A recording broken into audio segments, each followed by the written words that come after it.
There's a moment when every boy realizes no one's coming to save him.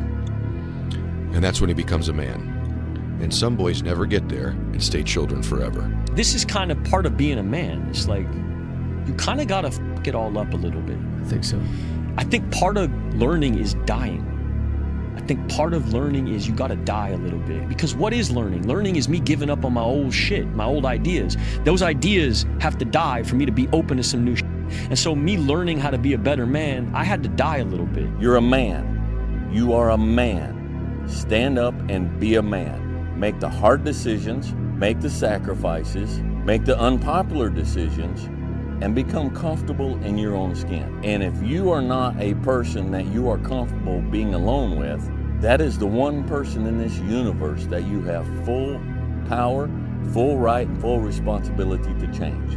Lazy people do a little work and think they should be winning, but winners work as hard as possible and still worry if they're being lazy. There's nobody coming. There's nobody coming to save you. There's nobody coming to help you.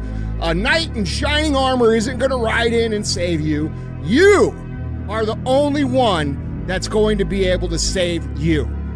And all this time, you point your finger and you say, I can't do that because I was born here. Or I can't do that because I have this issue. Or I can't do that because they made fun of me. And you know what's going to happen? Nothing. You're going to get more of the same. You're going to get laughed at more. You're going to be ashamed more. You're going to be frustrated more. And you're going to really regret at the end of your life that you put off taking responsibility for yourself and building yourself into what could be.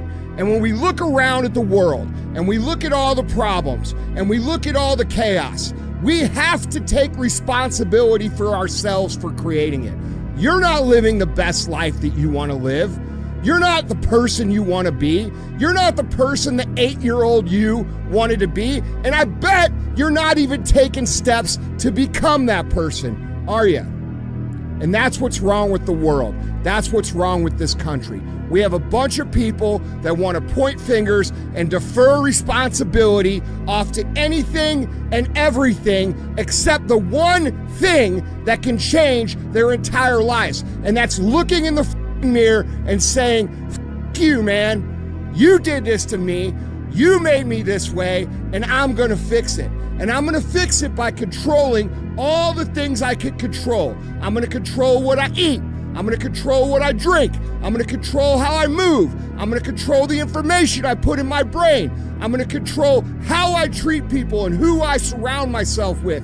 And if you control those things, you are now in the driver's seat to create what it is you've always known that you were here to create. Because you always do know what you're here to create. It's that little version of yourself that hides deep inside your heart that you are so afraid to even talk about because you're afraid the people around you are gonna laugh. Well, guess what, They're gonna laugh, and they're gonna laugh more if you don't do anything.